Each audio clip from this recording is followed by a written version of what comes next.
Friends, welcome to our channel. ముందుగా అందరికీ శ్రీరామనవమి శుభాకాంక్షలు అండి. ఈ రోజు మన ఛానల్లో వడపప్పు, పానకం, చలిమిడి ప్రసాదాలు ఎలా ప్రిపేర్ చేసుకోవాలనేది చూసేద్దాం. Please like, share, subscribe to my channel. ఈ రోజు నేను శ్రీరామనవమి స్పెషల్ ప్రసాదం రెసిపీ పానకం ఎలా ప్రిపేర్ చేసుకోవాలో చూసేద్దాం.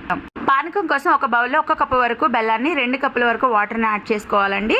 ఇప్పుడు ఇందులో 1 స్పూన్ వరకు సొంటిపొడి, 1/2 స్పూన్ వరకు elaichi powder, pinch of salt add చేసుకోవాలి. ఇప్పుడు బెల్లం కరిగిన తర్వాత ఒక బౌల్లోకి ఫిల్టర్ చేసుకోవాలండి. ఇప్పుడు ఫిల్టర్ చేసుకున్న పానకంలో 1 స్పూన్ వరకు మిరియాల పొడి, అలాగే 1 స్పూన్ వరకు నిమ్మరసాన్ని యాడ్ చేసుకోవాలండి. ఆ పైన తులసాకులను యాడ్ చేస్తే ఎంతో టేస్టీ అయిన పానకం రెడీ. అందరికీ శ్రీరామనవమి శుభాకాంక్షలు అండి. Please subscribe to my channel.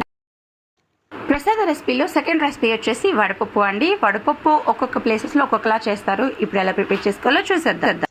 ముందుగా వడపప్పుని 1 కప్పు వరకు తీసుకొని నీట్గా 2-3 టైమ్స్ వాష్ చేసుకొని 2 అవర్స్ పాటు నానబెట్టుకోవాలండి. పప్పు అనేది ఇలా నానబెట్టుకున్న పప్పుని ఒక బౌల్లోకి తీసుకోవాలండి. ఇలా తీసుకున్న వడపప్పుని పైన బెల్లంతో సర్వ్ చేసుకుంటే ప్రసాదం రెసిపీ రెడీ అయిపోయినట్టే. కొన్ని ప్లేసెస్లో అయితే ఈ వడపప్పులో కొత్తిమీర, సాల్ట్, క్యారెట్ తురుము, పచ్చిమామిడి తురుము, అలాగే కీర ముక్కలను కూడా యాడ్ చేసుకుని ప్రసాదం రెసిపీని ప్రిపేర్ చేసుకుంటారండి. మీరు కావాలంటే అలాగ కూడా ప్రిపేర్ చేసుకోవచ్చు అండి. నెక్స్ట్ ప్రసాదం రెసిపీ వచ్చేసి చలిమిడి ఎలా ప్రిపేర్ చేసుకోవాలో చూసేద్దాం. 1 కప్పు వరకు బియ్యం పిండి, 1/2 కప్పు వరకు బెల్లాన్ని యాడ్ చేసి కొద్దిగా వాటర్ని యాడ్ చేసుకుంటూ మిక్స్ చేసుకోవాలండి. ఇప్పుడు ఇందులో 1 స్పూన్ వరకు ఇలాచీ పౌడర్, 2 టేబుల్ స్పూన్ల వరకు నెయ్యిని యాడ్ చేసి ఒకసారి అంతా మిక్స్ చేసుకోవాలి. ఆ తర్వాత పచ్చి కొబ్బరి ముక్కల్ని యాడ్ చేసుకుంటే ఎంతో టేస్టీ అయిన చలిమిడి ప్రసాదం రెడీ అయిపోయిందండి.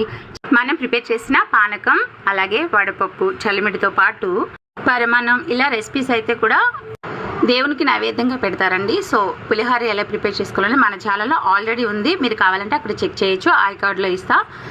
నేను ప్రిపేర్ చేసిన ఈ రెసిపీస్ అన్ని కూడా మీకు నచ్చినట్లయితే ప్లీజ్ దయచేసి లైక్ చేయడం, అలాగే మీ ఫ్రెండ్స్కి, ఫ్యామిలీ మెంబర్స్కి షేర్ చేయడం అస్సలు మర్చిపోవద్దు.